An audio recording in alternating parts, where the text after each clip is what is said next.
Saya Dr. Gana. Saya Dr. Perubatan dan saya buat training atau tuition untuk medical graduates lah. So asalnya Mak dari... tu kena rapat baru kuat. Okey. Bila-bila tes. Kuat sikit. Jenguk sikit kepala boleh? Ngajar budak. 10 B. Okey, next APD Okey. So YBE alhamdulillah bermula dengan produk yang yang sangat-sangat best lah. Alora bukan Farid Garment yang pertama. Saya pernah pakai dan terjoin juga MLM sebelum ni, dan sangat-sangat berbeza lah experience dia. Satu experience bila kita pakai produk lah, Alora sangat selesa. Dan Alora BE boleh menjelaskan apa dia punya scientific, macam mana material tu boleh menghasilkan Alora, dan ada betul-betul jenang kajian lah. Okay, itu satu produk. Kedua, after few months saya pakai tu, waktu lepas saya pakai tu, Dr. Ashraf dengan Dr. Aini bagus sangat ekosistem, terus datang rumah, mereka jiran lah kan. Lepas tu diorang explain 139.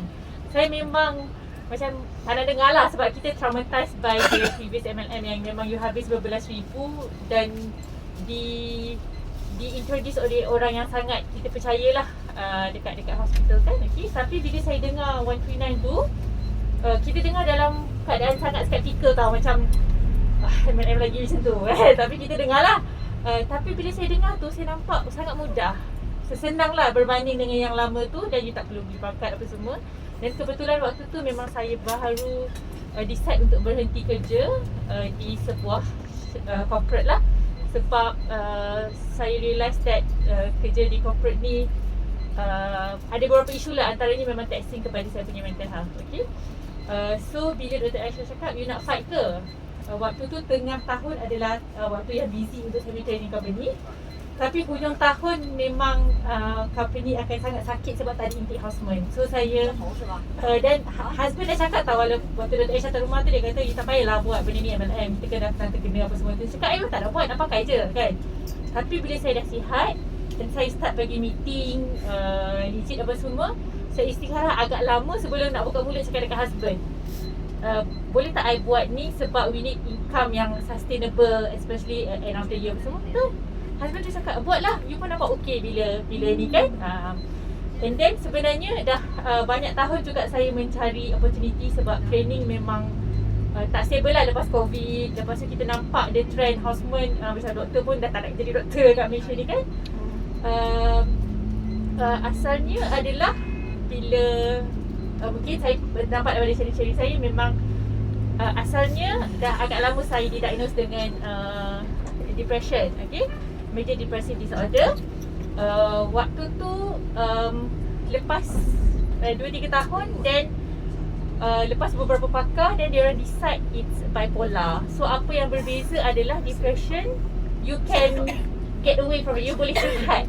Tapi bipolar ni adalah penyakit mental yang kronik. Maksudnya you akan sepanjang hidup you macam tu. So bila first pakar bagi tahu the probability of bipolar, saya diagnose dan saya jaga adik saya yang ada bipolar juga. So saya nampak the cause of disease kan. Dan saya cakap dekat husband, otak saya dah tak betul. Saya cakap so I dah gila lah sekarang ni, nak senang je lah nak cakap kan. Saya cakap, so I need to do something yang tidak begitu taxing. Dan kalau I tak buat sekejap, sebab dia ada cycle kan, bila you down tu memang susah lah kan. So saya try ambil exam untuk takaful, saya try buat affiliate, buat content apa semua, tapi benda tu tak lekat, mungkin tak ada dengan jiwa kita ataupun personality kita. Tapi bila BE ni pun kita start guna produk, dan bila ada orang terdekat yang kita nampak mungkin dia akan benefit, kita suggest, dan memang dia akan dapat, benefit lah. Dan doctors ni we call ada the curse of the profession is, biasanya kalau kita sakit tu, sakit kita macam lebih dramatik daripada orang lain. So saya ada kawan-kawan yang dah buat operation, dia buat operation tulang belakang, the whole spine dia tukar tau. Yang scoliosis yang backup macam lah, the whole spine dia tukar. 6 bulan buat di hospital yang paling canggih di Malaysia, team yang paling hebat, Lepas 6 bulan doktor yang buat operation tu kata you sepatutnya tak rasa sakit dah sebab you punya X-ray sangat cantik. Tapi dia masih tak boleh bergerak dengan 3 ubat yang sampai dia mabuk tau. Dan dia tak boleh kerja balik dan tak boleh sambung belajar. Saya cakap, dan bila jumpa tu dia kata saya setiap minggu fisio habis 200-300 sampai dah habis dah dia punya simpanan yang banyak tahun jadi doktor tu. Saya cakap dekat dia, waktu tu Alora tengah buat promo yang 500 lebih. Saya kata pakailah, mana tahu kan sebab you dah try everything.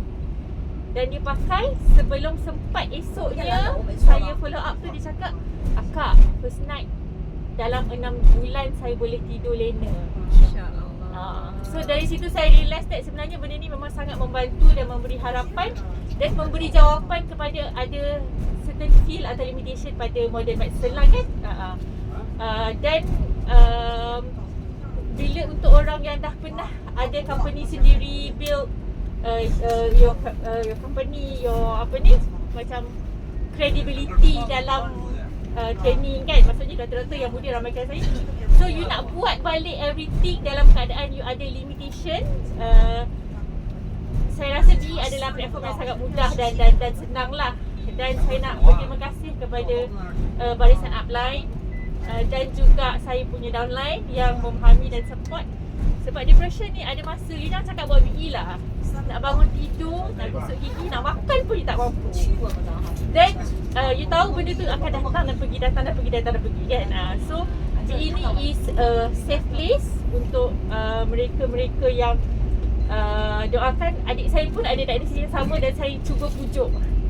Sebab saya nampak BE ni dia bagi satu platform yang memberi harapan, memberi social circle yang positif. You boleh jana income, you boleh transform diri. Dan dalam keadaan dia tidak begitu taxing dari segi masa dan dari segi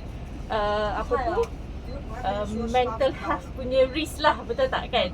Kalau Gen Z pun sekarang kan dia orang very sensitive to this thing kan. So it's a balance between you need to do something dan it's a safe place yang you boleh retract sekejap, macam kita rehat sekejap, lepas tu kita buat balik.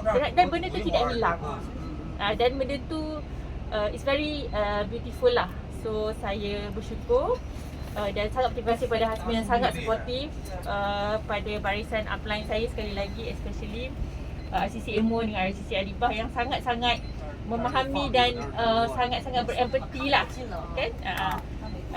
Dan juga saya punya downline lah, tim Kak Ida semua sebab memahami. Okey, itu sahaja. Terima kasih. Oh, target